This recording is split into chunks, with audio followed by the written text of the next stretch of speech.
Bonjour, bonsoir, nous sommes causés répétés. C'est là pour venir toute cause qui parler et causer qui parler dans la République. Nous là pour nous donner toute information et faut vivre action. Côté y a fait, quel que soit côté, dans la zone, dans le département, dans la section communale, dans la commune, nous là, on va venir toute cause répétés.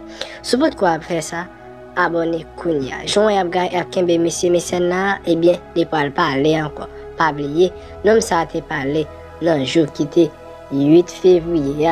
Dans 2h10 soir, il était fait un discours. Côté il était dit le fait premier adresse à la nation. Mais jusqu'à présent, pourquoi il y a des gens qui connaissent que les citoyens ça prêté serment. Et nous connaissons très bien tout président qui a pas fonctionné dans le pays d'Haïti de prêter serment devant parlementaires et puis être capable d'entrer en fonction. Et bien, seul M. Saint-Joseph qui entre, qui prêtait serment, pas de gens qui connaissent côté prêter serment. Il dit c'est provisoire. Il y a des gens qui sont les juges poutistes. Comme ça, tout, non, ça n'a pas oublié les jeunes retraites, les pas juges en fonctionnant dans le cours de cassation encore.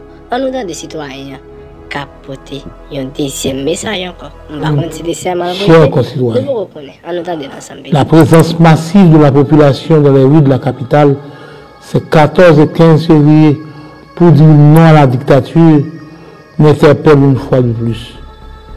Le refus exprimé de la déchéance des institutions vient s'ajouter à des dizaines de manifestations du genre depuis 2018. Ce message est envoyé à tous les secteurs et au monde entier, particulièrement nos amis de l'international qui soutiennent l'implantation de la démocratie dans notre pays. Beaucoup de chantiers à abattre nous attendent pour redonner au pays son vrai visage et le mettre sur la voie du progrès. L'un des principaux à mettre en valeur est la réalisation d'élections honnêtes et crédibles, puisque nous avons fait choix de la démocratie dont nous revendiquons sans cesse le maintien. Il importe toutefois que tous les acteurs comprennent, citoyennes et citoyens, que certains nombres de chantiers spécifiques consignés dans l'accord du 30 janvier sont corollaires à la réalisation du chantier principal, les élections. Il s'agit de la tenue de la conférence nationale souveraine, du renforcement du pouvoir judiciaire, la réforme constitutionnelle avec l'implication de toutes et de tous, celle du système électoral, le rétablissement de la sécurité partout dans le pays, et toute autre action nécessaire qu'attend la société.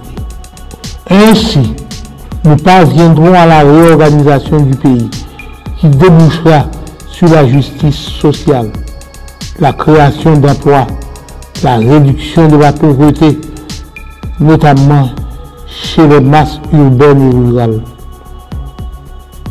J'appelle toutes celles et tous ceux qui sentent couler dans leurs veines le sang haïtien, le sang des aïeux, à s'engager effectivement en réponse aux graves problèmes que confronte la nation.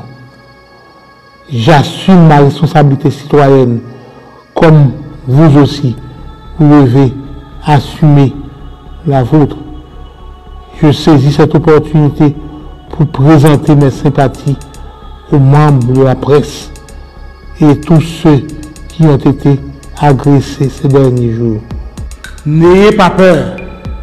Dieu veille sur notre nation unie et solidaire.